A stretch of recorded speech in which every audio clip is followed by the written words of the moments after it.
पाठ को और आगे समझते हैं। गर्मियों में जब मैं दोपहर में काम करती रहती तो गिल्लू न बाहर जाता न अपने झूले में बैठता। उसने मेरे निकट यानी कि पास रहने के साथ गर्मी से बचने का एक सर्वथा नया उपाय खोज निकाला था। वह मेरे पास रखी सुराही पर लेट जाता और इस प्रकार समीप भी रहता और ठंडक में भी रहता। गर्मियों के दिन जब महादेवी जी काम करती रहती थी तो गिल्लू क्या करता था, उनके पास ही रहता था, यानी कहीं बाहर नहीं जाता था ना अपने झूले में बैठता था। तो एक तो गर्मी भी होती रहती थी, तो उसने क्या उपाय ढूंढ निकाला कि वो क्या करता था कि जहाँ वो काम करती थी वहीं पास में एक सुराही रखी हुई होती थी, तो वो सुराही पर लेट जाता था, जिसकी वजह से वो महादेवी जी के पास भी रह लेता था और उसको धूप भी नहीं लगती थी, यानी कि ठंडक भी रहती थी। गिलहरियों के जीवन की अवधि 2 वर्ष से अधिक नहीं होती, अतः गिल्लू की जीवन यात्रा का अंत आ ही गया। जो गिलहरियाँ होते हैं उनके जीवन की अवधि मतलब टाइमिंग क्या होता है, 2 साल। 2 साल से ज़्यादा वो नहीं जीते। तो अभी गिल्लू भी 2 साल का हो गया था, यानी कि उसका एंड आ गया था, मरने का टाइम आ गया था। दिन भर उसने न कुछ खाया न बाहर गया। रात में अंत की यातना में भी वह अपने झूले से उतरकर मेरे बिस्तर पर आया और ठंडे पंजों से मेरी उंगली पकड़कर हाथ से चिपक गया, जिसे उसने अपने बचपन की मरणासन्न स्थिति में पकड़ा था।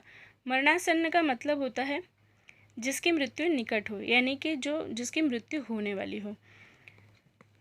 तो उसके बाद गिल्लू ने क्या किया, दिन भर न वो कुछ खाया न कहीं बाहर गया। रात में जब उसका एंड वक्त आ गया था तो वो अपने झूले से उतर कर महादेवी जी के बिस्तर के पास आया और जो उसके पंजे थे, वो मरने की स्थिति में था, इसलिए उसके पंजे जो थे वो भी ठंडे हो गए थे।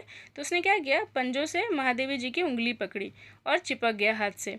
जैसा कि उसने जब वो कौवे उसको मारने के लिए आए थे तो उस स्थिति में जब जो उसने किया था वैसे ही उसने अभी आकर महादेवी जी की उंगली पकड़ी और चिपक गया हाथ से।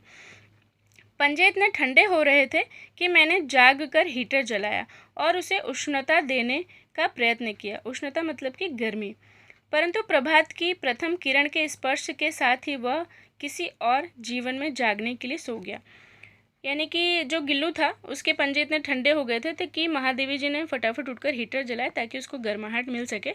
लेकिन जब सुबह हुई तो देखा कि वो उसकी डेथ हो चुकी थी, यानी कि मर गया था वो।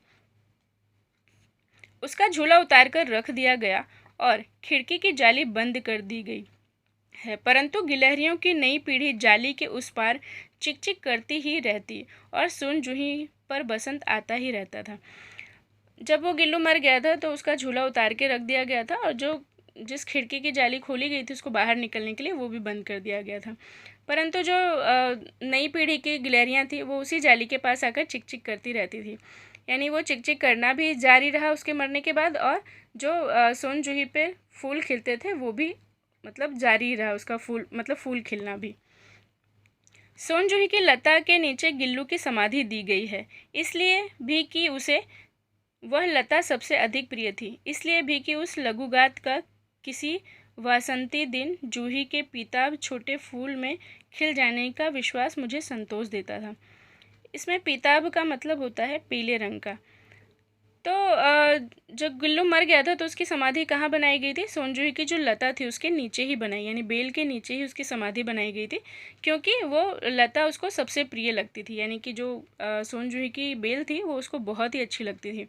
और शायद इसलिए भी कि जब उसके पीले फूल खिलते तो उनको बहुत विश्वास और संतोष भी मिलता था जब उसके फूल खिलते थे, और उनको मतलब महादेवी जी को जो होता था गिल्लू की याद भी आ जाती थी।